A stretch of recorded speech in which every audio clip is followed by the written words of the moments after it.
જય માતાજી ફ્રેન્ડ્સ. ગઈકાલે પાછી થોડી તબિયત બગડી હતી એટલે હું વિડીયો નથી મૂકી શકી.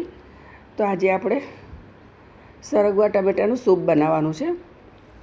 તો જેટલી બની શકે ને એટલી કૂણી લેવાની, તો વધારે સારી ટેસ્ટ આવશે. મેં આટલા 3 કટકા લઈ લીધા છે સરગવાના, અને 1 ટામેટું લીધું છે.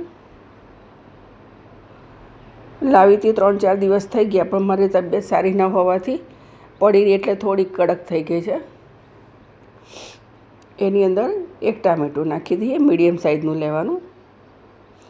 અને આટલું સરગવો અને ટામેટો લેશો એટલે એમાં તમે 3થી 4 જણ પી શકે એટલું સૂપ થાય છે. હવે 1 ગ્લાસ પાણી નાખી અને એમાં થોડું મીઠું નાખી દઈએ.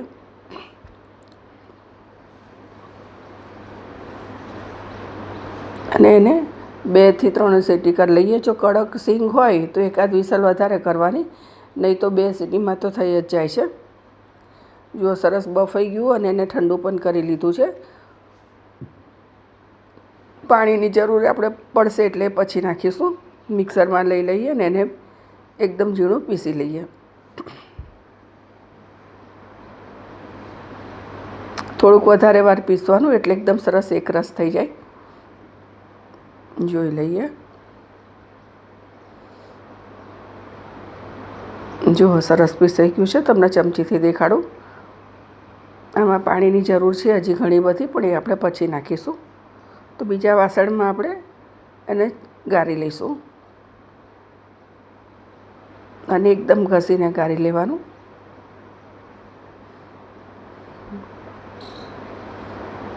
આમાં બીજું કંઈ જ નાખવાની જરૂર નથી, પણ ટેસ્ટ બહુ જ સરસ લાગે છે. તમે બધા બનાવતા જ હશો. જો બનાવતા હોય તો તમે કઈ રીતથી બનાવો છો એની મને કમેન્ટ કરજો, અને ના બનાવ્યો હોય તો એકવાર ચોક્કસથી બનાવજો.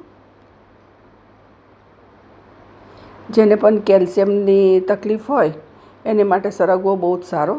તો એને રોજ આવું ના કરો તો ખાલી ઉકાળી મીઠું નાખી અને ઉકાળી લેવાનું, અને એનો રસ કરીને પીવો તો પણ ચાલે. ટામેટું ને બધું નાખીને તમે સૂપ ના કરો તો. અને એવું પણ ના કરો ને એમને એને કાચો પીસી અને એનું પાણી પીવો મીઠું નાખીને, અને થોડું શેકેલું જીરું નાખવાનું તો પણ ખૂબ સરસ લાગે છે. પણ કેલ્શિયમ જેને ઓછું હોય શરીરમાં એની માટે ખૂબ સારું છે. હવે જીરું નાખી દીધું, અને હંમેશા વઘારાનો ઘીમાં જ કરવાનો, તેલમાં ક્યારેય નહીં કરવાનો. હવે લીમડાના પાન અને મરચાં નાખી દઈએ અને સૂપ નાખી દઈશું ને થોડીક વાર માટે આપણે એને ઉકાળવાનું છે. ઉકાળશું થોડીક વાર માટે. હવે એમાં હળદર અને મીઠું નાખવાનું. મીઠું આપણે બાફામાં પણ નાખ્યું છે એટલે એ પ્રમાણે નાખવાનું.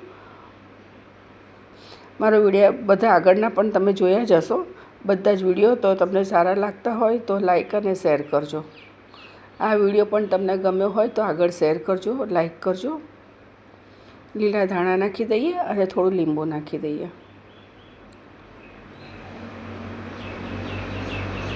ટામેટું છે એટલે લીંબુ બહુ નહીં નાખવાનું, થોડુંક જ નાખીશું, નહીં તો ખાટું વધારે થઈ જાય.